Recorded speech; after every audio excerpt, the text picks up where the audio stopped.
Hello, everybody. I'm Will. And I'm Kristen. And this is how I'm watching The Gilded Age, apparently, Season 1. Woo! And also, just we're sort of announcing that we are going to be covering it in this upcoming Season 3. Yep. In June. Yeah, it's like June 22nd. Oh, we got a minute. Yeah. We got like 3 weeks. So yeah, if you want to see episodic coverage, Rachel and Kristen covered season 1 and 2, and I will be stepping in for season 3. And I just wanted to A, announce that, and B, get some thoughts and sort of prime the...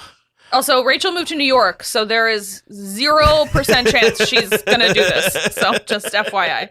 She's gilding the age herself. Yeah. So, yeah. Okay, I watched season 1.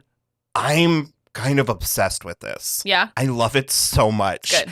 It goes down so smooth. Yeah. And I'm not entirely sure why it's TVMA.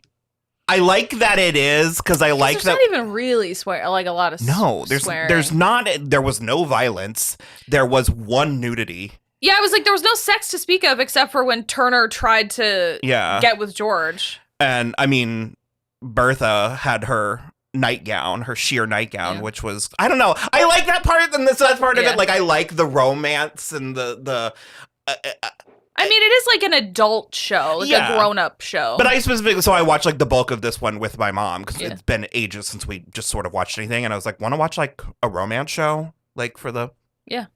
And as we were watching it, I was like, I would have absolutely watched this when I was in high school. Oh, like, yeah. Possibly even middle school, depending on the... Yeah. This would have been one of those kind of things Welser just boys. I feel cool because I'm watching this thing. But yeah, I never did... So I watched like this premiere of Downton Abbey. Mm-hmm. And it wasn't... I didn't make a decision not to watch it. I just never got around to it. And I have a feeling that I might revisit it once I'm caught up on this. Might we revisit it? Are you interested in that? Well, I'm going to have to break the news gently to Rachel because she wanted to, and we talked about it in our Gilded Age coverage doing it, and then we just like literally never did. But it might be... I feel like she would love it if we just did, though. So I've watched the whole thing That would be a way that we could try and get her to Skype in. That's not a thing anymore. Zoom? Skype is not a thing anymore. What is it now, Zoom? There is Zoom. There's like Teams for like a company. FaceTime. Regardless. Yeah, regardless. I have now watched it all the way through because she and I did while we were working up in the front together. But I also... It's not as glamorous as this, though, is it? Kind of. It's a different kind of glamour. It's like they are very rich. The Crawleys are very rich and they have a lot of money, but it's like very old England money. So it's not often as ostentatious as this, but it is beautiful. Like the inside of the Abbey is beautiful and they have lovely dresses and they do have parties and stuff. The garishness of this is just... Yeah. Oh, there's so many, there's so many things where I'm much older in my like much more Greco-Roman kind of medieval Renaissance, that type of thing. And then I've always sort of had in my aesthetics this like block out period until like Art Deco. Yeah. And so this is like, in a lot of ways, I feel like I'm discovering a lot of these things for the first time or sort of rediscovering them because this is also the time period that like Peter Pan was because so many of the clothes, especially the Russells are wearing, make me think of the Darlings. Sure. But there's so many things that like, I guess I don't want to deploy the word ugly. I mean. But like there was something that like Bertha was, and she's only wore it once, but it was like black and white with like green and then orange. It was like these orange panels. I feel like we really liked that one. And it was so everything, like all her mansion. I love the Russells. I feel like we're meant to, right? I mean, they are like essentially our entry point. Here's the thing that's different. Where I was having a harder time in season 1 because I went back and watched me and Rachel talk about it too to like kind of remember my headspace. I was having a harder time with this than I did with Downton because Downton is there's like a set amount of characters. It is a very upstairs downstairs kind of thing. This cast is like huge. Sprawling. Because it's like... And everybody gets material. Yeah, because it's like we have the Russells and we have the Van Ryns, and they're across the street from each other, but they both then have their own staff. So, like, we're already up to, like, 40 people. And then it's like, then we've got the Astors, and then we've got Peggy and her family, and then we've got this, and then we've got that. And so it is, like... I think it's a little bit harder for me to give too much of a shit about the downstairs stuff, just because I feel like not everybody's getting as much time as they do on Downton. But it is a totally different animal. That's where I'm enjoying the fact that, and especially the fact that I get to watch effectively 3 seasons in a row. Yeah. I don't feel like the downstairs staff material. I'm taking that I'm going to get more material from them through the seasons, like over time. And it didn't feel quite as like if I was watching this week to week, and we'll experience season 3, things might start feeling a little bit like, well, that was weird. Well, it was. But why did we have that in this episode? For it to pay off 3 weeks from now. It was one of those shows, kind of like The White Lotus, where it was like, God, I love watching this show. It's like every episode, absolutely nothing happens, but you're just like, oh my God. And then, like, the maid went across the street. You're like, the preview, it was like episode 6 or something, when, so I know all the characters, I know all the names, most of the names. I haven't associated. Agnes. So Agnes is Christine Baranski? Yeah. Okay. When she's the preview stomping across of her the street. stomping across the street. This is too much. Agnes, don't do anything you'll regret. Heads have rolled for less. I gasped. Yeah. No, it's amazing. It's truly amazing. But yeah, I was also like talking to Zach, and he was like asking me, because like one of the things he was like, how do you feel about Louisa Jacobson? Yeah. Because I feel like that was something you and Rachel talked about a little bit. It was like we were like 3 episodes in before we realized who she was, and then we were like, "Oh, she's Meryl Streep's daughter, obviously." I like her. I like her too. I think she's a little. Plain's not. I called her Cinderella for like the first. Like, well, all she's doing is wearing pale blue too. I was like, she's very sweet. She's very serviceable in a way that I think suits the characterization of Marianne. Yeah. Like she's not doing like a lot of like big, heavy, flashy things. Yeah. And I do like that she's very sweet and good-natured, but also a white society woman. Yeah. Like she kind of. Well, so it's like she's also like she's kind of a dummy sometimes. She wasn't really a society woman before she came to New York. So you could also assume that she interacted more freely with Black people in Pennsylvania. All those Black people in Pennsylvania, or were there after? Yeah, I guess certainly after the Civil War. Yeah.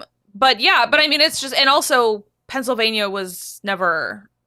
In, they didn't secede. So, but that's like not really brought about, but it's like she is very ignorant of how Peggy lives specifically. And that's maybe she's something. Also just flat out naive. She's very naive. She's very ignorant of how things go. And so that could be about the Pennsylvania thing where it's like maybe she did encounter Black people and they were all poor in Pennsylvania. And she can't really fathom how Peggy's family has more money than she specifically does. Well, the thing is, I think she can fathom it. I think it's more like she didn't consider it. Yeah. Like that was even an option. Yeah. So that was one of the things that Rachel and I was like, have you not seen all the dresses Peggy's been wearing that are nicer than yours? But it's like, I think she has like closed blindness. Sure. Where it's like, those are, they were everything was so pretty. Yeah. Peggy, actually, I remember thinking Peggy got some of the absolute best dresses. She had like because another thing I don't like is stripes. Yeah. And this is a very stripey time period. Yeah. And so I enjoy an opportunity to like stripes. Yeah. You know what I mean? Well, they're good stripes. Like, because she had, like, it almost was very Christmas looking, Peggy. Mm-hmm. It was like red and white. And it was like. Yeah. I get it. It was so good. I am so glad Marianne did not marry Mr. Rakes. I thought that was such a bad idea the whole time. And the thing is, I actually give him slightly more, we'll go with credit. I think it's so funny that was his name. Yeah. Yeah. Because he's in the first episode. And literally in like the second episode or something, my mom was like, "Oh, I'm bummed that guy was in Pennsylvania. I liked him. I wish he was like around." And then he was, and we were like, "Oh, sweet." Yeah. And then like by the third or fourth episode, I was like, I don't know. Methinks that Mr. Rakes might be. I was suspicious of him faster than Rachel was. She just kept on being like, "I don't know. He seems sweet." And I was like, his name is Rake. Like, I don't know. I guess my issue with him and them and that plot was, why was he so insistent on marrying her? Yeah, that was what was really strange to me too, because I feel like he just kind of got in over his head where he was like, "I love you, I want you to marry me," and then she was like, "Okay, cool, I'll be immediately cut off and we won't have any money and we'll have to move back to Pennsylvania and all this stuff." And he was like, "Ooh," but he was already in too deep. I think what I was trying to say is, like, I don't believe he was like scheming. Like, I don't believe that was like mustache twirling. I think he just wasn't actually considering. Sure, because the other thing too is like, he didn't need Marion to get where he ended up. He just as like one solitary connection in the city to like then as a stepping stone, sure, but it's like he didn't need to be like, and so let's then get married. that was a point in the negative, because it was like, then just ghost her. Yeah. Then just like social climb and move on. Yeah. Why are you insisting that you're in it to win it? Well, yeah, why are you keeping this relationship going? Including the wedding itself. I love Mrs. Chamberlain. I love everybody, but I love Mrs. Chamberlain. I love Jean Triplehorn so much. Just because? Or? Well, I've loved her for my whole life, basically. I don't even remember what the first thing I saw her in was, but she is on Big Love. She is the first wife on Big Love. Mm-hmm. And so I've loved her so much for so long, and when I saw she was in this, I was like, oh, thank God. And I did make a comment. I was like, at one point I was like, I feel like I need Bertha and Mrs. Chamberlain and like Donna Murphy to be in a room together. I was like, I just want those three women in a scene. We got Kelly O'Hara in there, so I was like, I feel like we're heading that way. Yeah. I warmed up to her. I didn't really like her all that much. Yeah, well... I mean, by design, I think. I hate her dresses the most. I'm like, you guys, Kelly O'Hara is so beautiful. Why is she in the ugliest shit? Well, you're right. It made her look matronly. Yeah. Because I And she is, obviously, but it's like, you can still, like, Bertha has 2 kids, and she consistently has the best gowns outside of Marion's gowns. But yeah, it was like an ongoing thing where it was like 3 or 4 episodes, both me and my mom thought that man was her son. Yeah. Because, what's his name? Charles Fane. Charles Fane, yeah. Because I just couldn't believe that man was 50. Yeah. No, it looks pretty good. And by the time I spent like a full season with him, I kind of got it. Because he's a little bit of a drip. Yeah. And she can run roughshod over him. A little, yeah. What was your take on Mr. Morris's suicide? Because we got kind of in trouble because we were like, it's hilarious. Oh, it was, well, okay. It wasn't hilarious. No, but it was so clear. 100% agree with you that it, because we were watching it, and I mean, he hadn't even put a foot on the stairs. And Mom was like, oh, he's killing himself. Yeah. And it was just like a red flag factory. Yeah. I've never loved you and the children more. You're such good people. It was the proudest moment of my life, being a father to this, being the head of this family.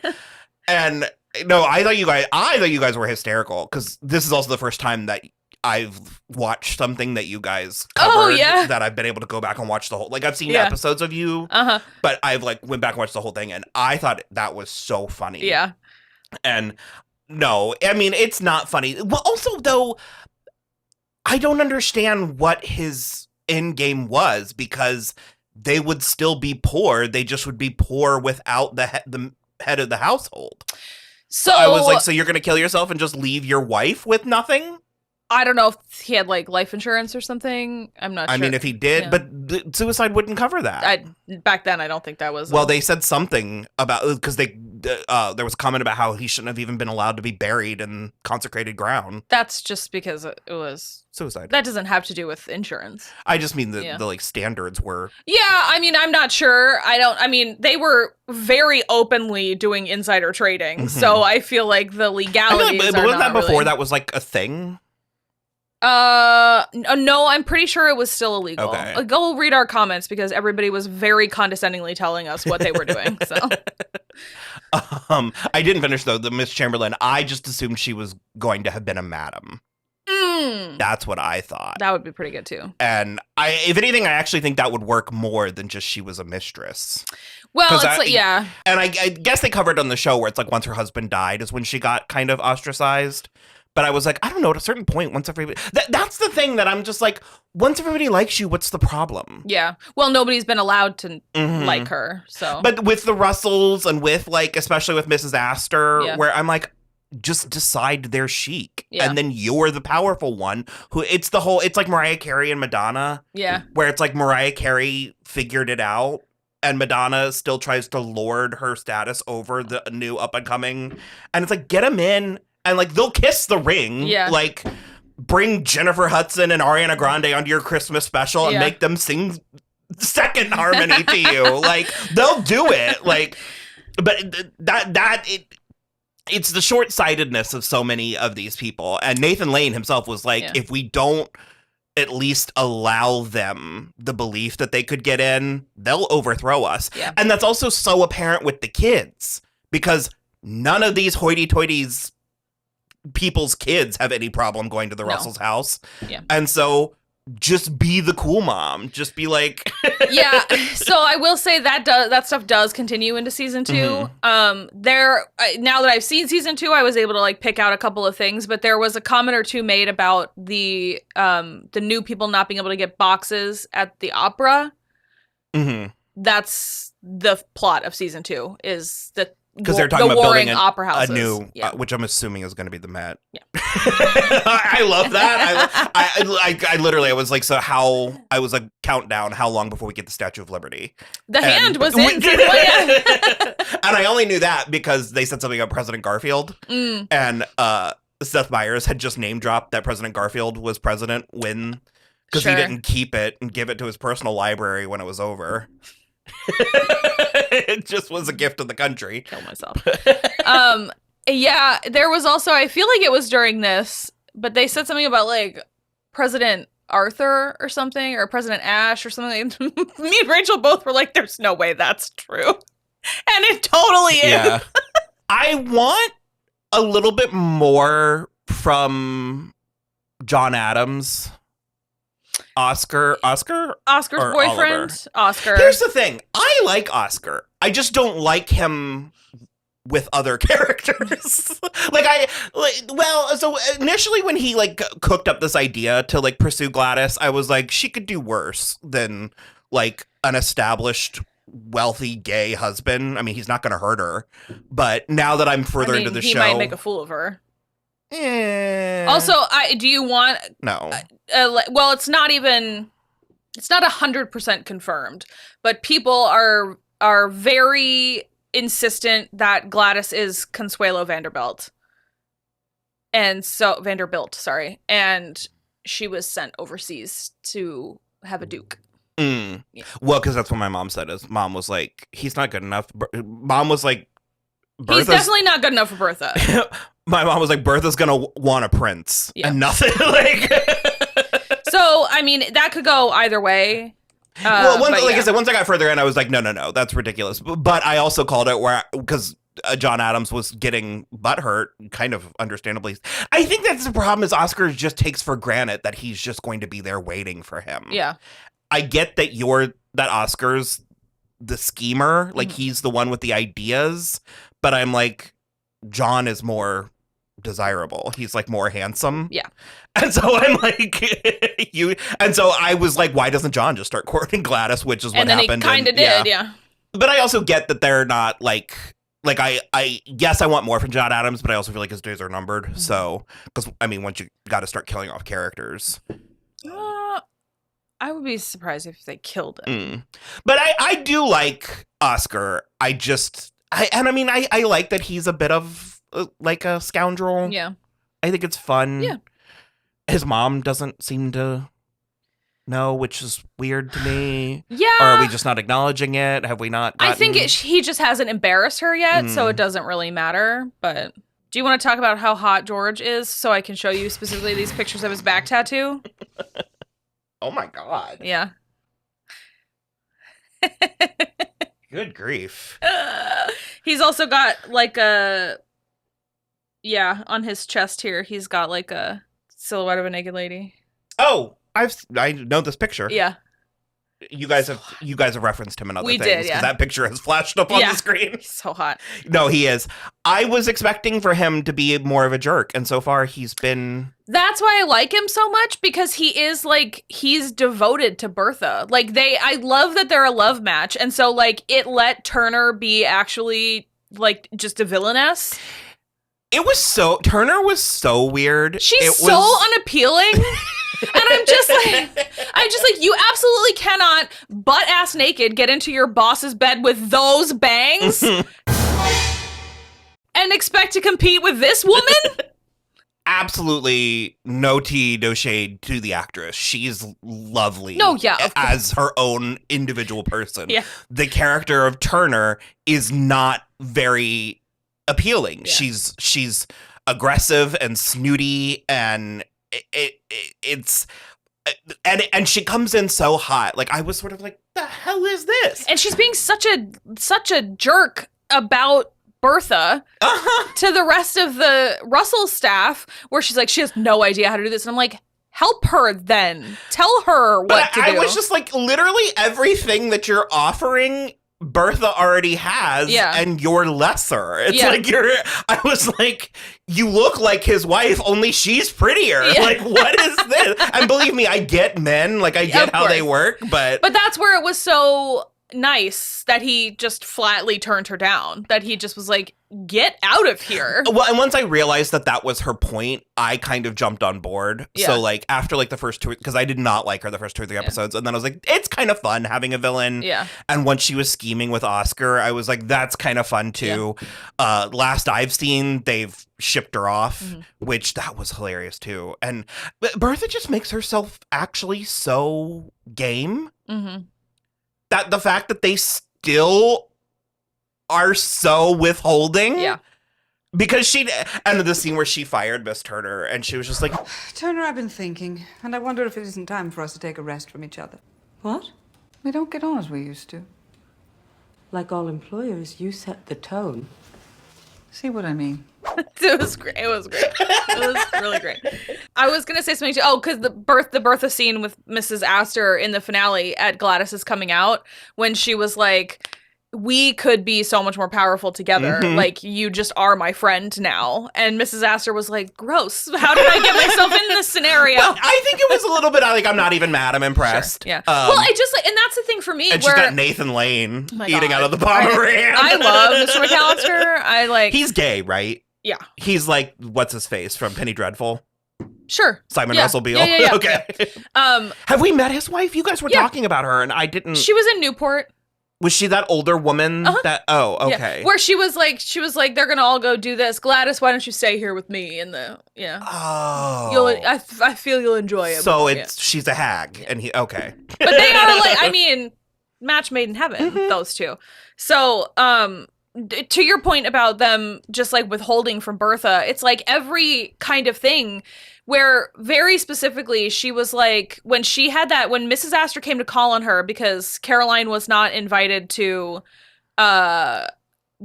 Gladys's thing anymore, she was like, won't you just please let her still come? And she was like, really don't think so.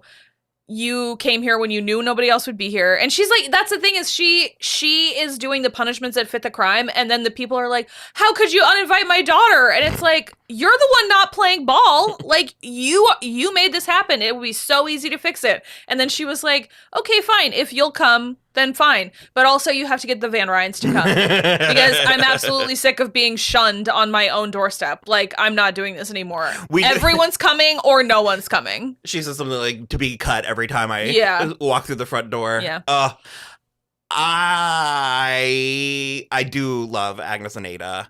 This is like for me, this is the best Cynthia Nixon character I've ever. Interesting. Because at first you think she's just a daffy old spinster, And then the it's very I'm not as dumb as I am. She's so not as dumb as she is. Because that's the further you get into the show, you're like, oh, you're crazy like a fox. She's like, she knows things. Mm-hmm. It's really good. Her season 2 stuff is good as well. She gets some good stuff. I feel like it's the same. We say this all the time about all kinds of things, but I feel like people are not afraid enough of, like, I would be so afraid of, well, for starters, Bertha. Yeah. but like Agnes and like, I like that Agnes is an antagonist, but not a villain. Yeah.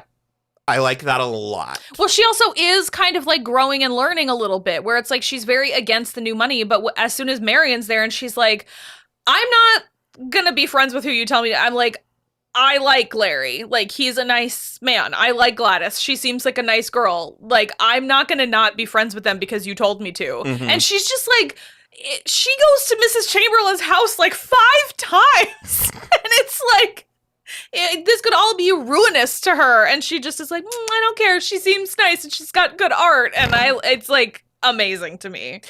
I feel like obviously love Peggy. Who is the actress? Her name is Danae Benton. She is so warm. Mm-hmm. Her smile is so beautiful. Yeah. She like lights up the room. I don't know how I feel about where we're heading with her plot. I'm excited for her to have. She's writing? Like she's like going to find her son, mm-hmm. and I'm happy that Dorothy, that Audra McDonald, is with her and on her side. Mm-hmm. And I did that thing where I watched the like conversations after. Oh, sure. The episode, because the producer Sally Richardson Whitfield. Mm-hmm. Yeah. My mom loves her. Apparently, she was like the female lead. She's on Eureka. Yeah.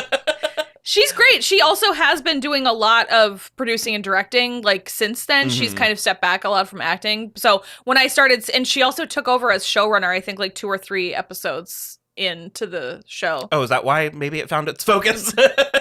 No, she made up a really good point, because like I like absolutely understood where Peggy's father was coming from. Mm-hmm. And especially once you consider that he's like, given his circumstances, he's like built this empire that he has to protect. I mean, he has to rule over it kind of with an iron fist. You got to be like, and he even had that one story where he was talking about a like uncle or something. Mm-hmm. Do you remember? Yeah. It was like an uncle or a brother or something. And she was like, what happened? And he was like, oh, they sold him. Before Emancipation. And it like, I know what show I was watching and I was gagged. Yeah. But they talked about like both Peggy and Dorothy's betrayal at what he did with hiding the son. Because she was like, you know, this is a time where Black women have had their children ripped from their arms again and again and again. Well, it's also, I don't remember what it was about the man, Peggy's husband. I don't remember what it was about him. Like, why can you not teach him how to do the drugstore? And then you pass it to this son who is already alive. You know what I mean? It's like, you are the one who now has cut off your inheritance. I mean, in hindsight, I think that sounds like the better plan. But from what I remember, she was like, the man wasn't educated and Peggy was. Like, the man wasn't. He like, you go through all of this to give your daughter this like step up.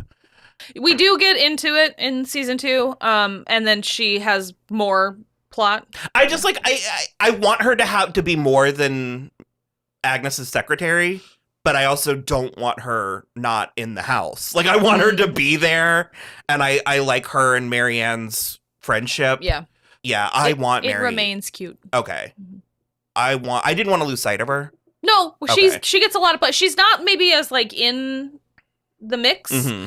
But she is around. I want Marianne to end up with Larry. Is that because I was like, he's a character that they're keeping around and he's not doing anything. I can't wait for you to watch season 2. And then like him and Marianne had like 1 or 2 conversations and I was like, Yeah. They remain very friends. Mm-hmm. Nothing further has really happened to them yet, but Larry gets an interesting plot in season 2. Does it have to do with his architecting? Yes. Oh. Sort of. Does Peggy keep seeing that guy, the printing press guy? Mm-hmm. Okay. I liked him a lot, too. Your faces. But I don't know which direction to take it. We'll see, won't we? I don't want to spoil. No, I don't want you to either. Also, I think season 2 is shorter. Yeah, it's like 7 episodes. 7, yeah. Which, that was another thing. Just, I feel like it's so rare that you get to watch a show that has what it needs, that has the budget, that has the actors, that has the writing, and the fact that I know that it's already kind of a hit, and that we're already, like, we're 3 seasons in. I mean, I would hope it would continue going for some time. Yeah. I could do 5 easy. Mm-hmm. Yeah. I guess it depends.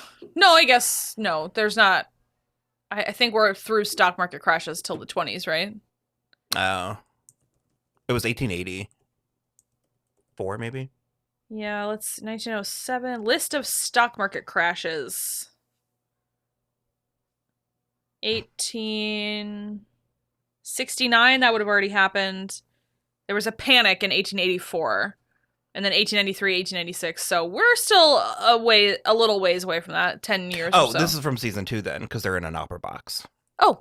So I'll see these Sure dresses enough. coming up. Yeah. Sure enough. Yeah, I know that there's more. I didn't like Mrs. Armstrong, and I think it sucks that her mother is poor and mean to her, but I would be way more sympathetic to that if she wasn't such a bitch. I think my favorite downstairs I like the Van Ryn's cook. I like Mrs. Bauer, and I do like Bannister a lot. French cook. Yes. That was Borden. So funny. Mr. Borden. But my favorite downstairs person from the Russells is Mrs. Bruce, the like head of household. I like her a lot. She's got like a really pleasing way of speaking and presenting herself. I like the boy butler. Jack. Yeah. He's the one that was just in The Last of Us. Because I recognized him. Yeah. I would have recognized him because I was like, that's a face. He's got quite a face. And yeah, I'm curious. I'm loving it. Yeah. So I'm going to watch season 2. We might check in and then, watch the space for, there's not a trailer or anything, is there? Not yet, I don't think. Yeah. For June 22nd? Yep. Bye.